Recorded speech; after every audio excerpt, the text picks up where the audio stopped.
a moment, and if so, what was that moment, when you knew that a life in the arts and maybe dance in particular would be your life's passion? When did I first know that I would become an artist is such a great question. And I think it's about 8, because I was already at 8 years of age starting to direct and put on skits and produce them with all my cousins and then have them dance. We'd have dance numbers, and then we would, have them sing. And I was already doing what I do now at the age of 8. But then we would do really cool things as well, where we go into nature, and I'd have them actually do site-specific work without knowing that's what I was doing at the time, because it was just play. You are the founder and the artistic director of Red Sky Performance. What's the mission of the company?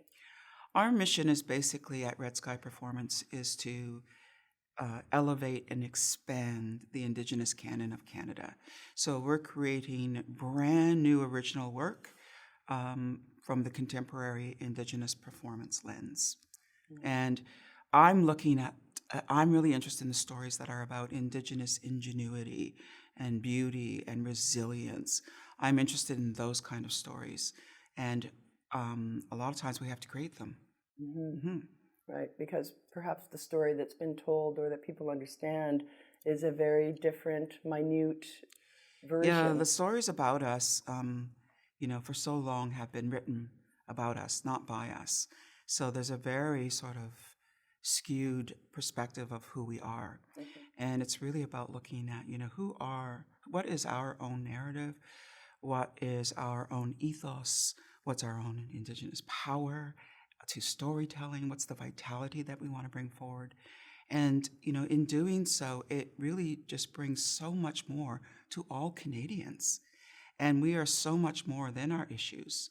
And I think, through media and other means, we've been marginalized as seen a very issue-specific people, but we're so much more than that. And with Red Sky, I wanted not to have my vision within the confines of that, but to really expand out and have the vision much, much larger and much deeper than the sort of storytelling I had seen up until that point. What advice would you give artists in terms of being able to handle the life of an artist? One of the things I discovered very early in my career is that inspiration doesn't keep the hours of 9 to 5. And sometimes inspiration can come from anywhere and everywhere. And to be receptive to receive it when it comes and not to take it for granted. Like sometimes something will happen and you'll think, that's a brilliant idea, but I'll write it down and think about it later. But no, you should act in the moment when those gifts come to you. And one thing always leads to another. Sometimes in our life we're doing many, many different kinds of things. And even something that could be considered as a Joe job, let's say, even that brings something to what you're going to become. There's something to learn in everything that you're doing that will breathe life into what you're doing further into, And I love what Martin Luther King said. He said, you don't have to see the stairwell to take the first step. You can just start taking step by step by step. How does being an artist or the gifts that arts brings to people, how does that help strengthen who we are as Canadians? The arts really is a shaper.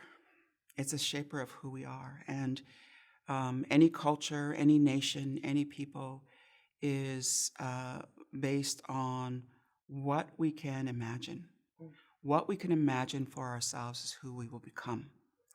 And the greatest tragedy of all is to go unimagined. So arts brings to Canadians identity, imagination, hope, inspiration, connection to land, connection to the power of place. It's a galvanizer. It lifts. It has an inherent lift in it.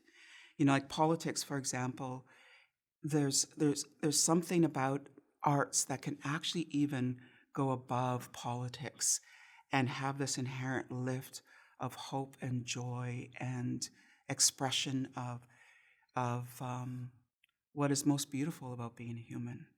The best know? parts of our humanity. Yes, exactly. Absolutely. What does being a multidisciplinary artist bring to you as an artist? Is there a symbiotic relationship that happens? Yes, there's, many artists and many people, there's so many sides of ourselves.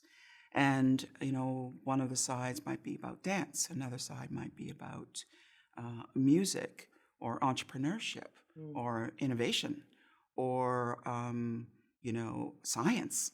I'm really interested in the research as well when we create shows. Very interested in doing the research. And I think a lot of what audiences feel is it's like an iceberg. You do all this research and you have all this culture and memory, and you're bringing all this and all these collaborators, and they bring all of this, and then the audience just sees the end result.